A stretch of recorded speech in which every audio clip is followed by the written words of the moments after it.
From a country perspective, as Zambia would like to bring out our perspective on this important subject.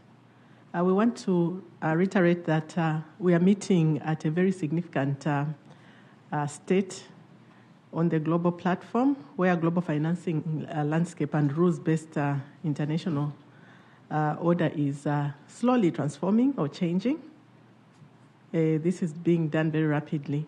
And in this context, the FFD Forum conference last year really marked a critical role and moment for many of us developing countries as well as the globe at large. It reaffirmed the multilateralism and provided a renewed global framework for financing development. We noted that the Sevilla Commitment now serves as a key anchor in guiding collective efforts going forward, especially building on the Addis Ababa Action Agenda as well. We are living in a very challenging global context, and there's significant macroeconomic and financing challenges faced by many countries. Therefore, the full implementation of this Sevilla outcome document and its recommendations is really critical for us to be able to finance our development.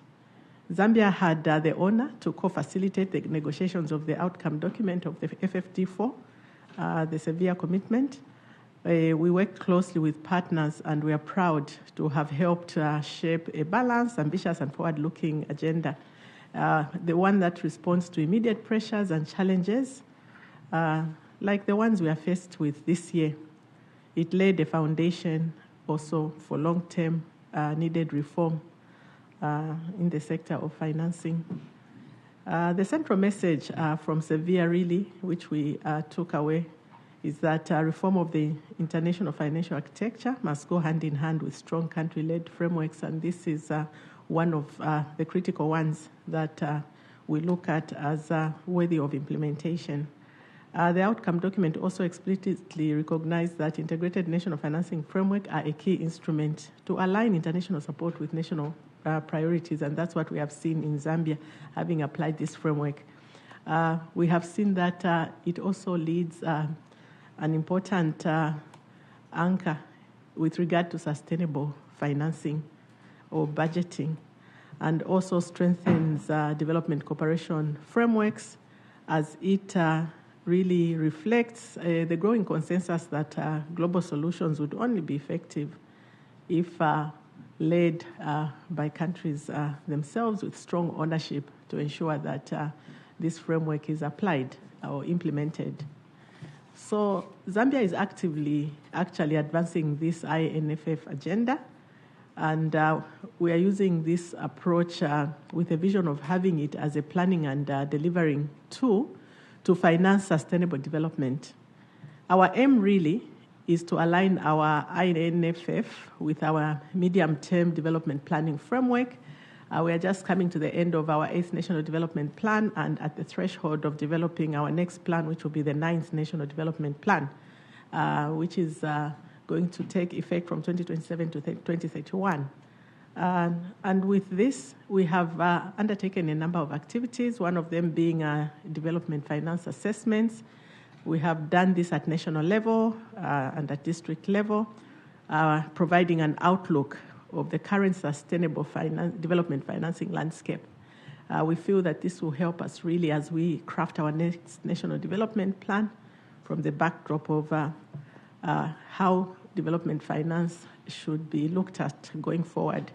We have also developed a domestic resource mobilization policy manual, and this provides a structured solution to increase internal revenue collection and modernization of our tax administrative systems.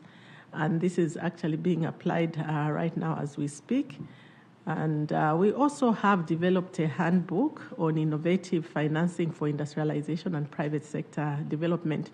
And this handbook has been developed to provide actionable financing solutions for structural economic transformation with financial flows directed towards bankable projects that support the growth of the micro, small, and medium enterprises with limited access to collateral-based loans. So this handbook really identifies and promotes the use of catalytic investment instruments such as blended finance, credit guarantees, green bonds, and sustainability-linked loans. It also has a strong element of the public-private partnerships, and also the financial technology of fintech digital solutions. That notwithstanding, the efforts that we have made as a country, we have seen also or noted that there are some challenges that we have to deal with. Among these relate to actually how we plan or provide financing allocations in our framework to climate change impacts. Zambia is one country that has significantly been affected by this. We had a very debilitating drought for 2 years last year, which really affected our energy production and water systems. And so we see this as something that we need to look at critically in our INFF, so that we see how some of these risks could be programmed or planned for in the framework. And also, we are looking at how the framework could tackle or really deal with the micro-level issues. In the case of developing countries with a large informal sector, how do we make provisions for effectively planning how finances are really mobilized to address some of these challenges? We are also coming from a country which is resource-rich and with a very high potential of illicit financial flows. So we are looking at how the framework could also deal with that in terms of how we plan, as we have developed certain strategies to curb that, but how do we harness the reduction in these illicit financial flows so that these resources flow inwardly to support development. And we are also looking at how we deal with the undeveloped capital markets, which is an issue for most developing countries, including our country, Zambia. How do we provide strategies in our INFF for this so that we rein in resources that are required for development from this subsector as well? So we are actually, as a country, looking forward to formulating a financing strategy which will be informed by the results of our development assistance assessment that started and we are almost concluding, and taking into account some of the issues that I've just highlighted.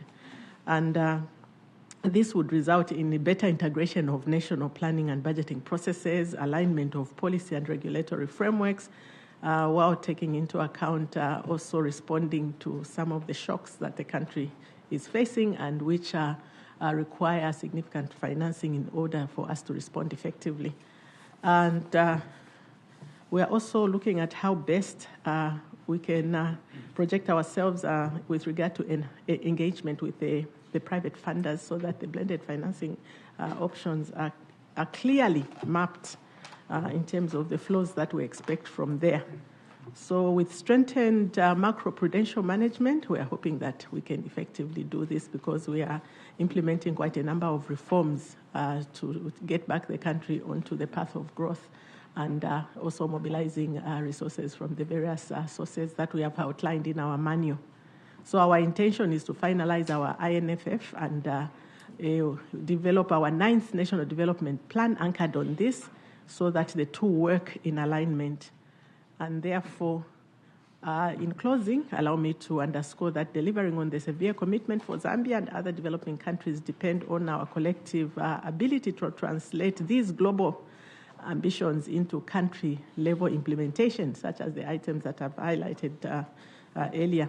So in this context, the country-led dialogues we feel are timely and an important platform to elevate country voices and leadership, to share practical experiences in implementing financing strategies, and also to strengthen alignment between global commitments and national action. So Zambia looks forward to contributing to this exchange as we have done, and we remain engaged in the next framework for 2027 to 2031 to see how we can anchor our ideas into that. I thank you.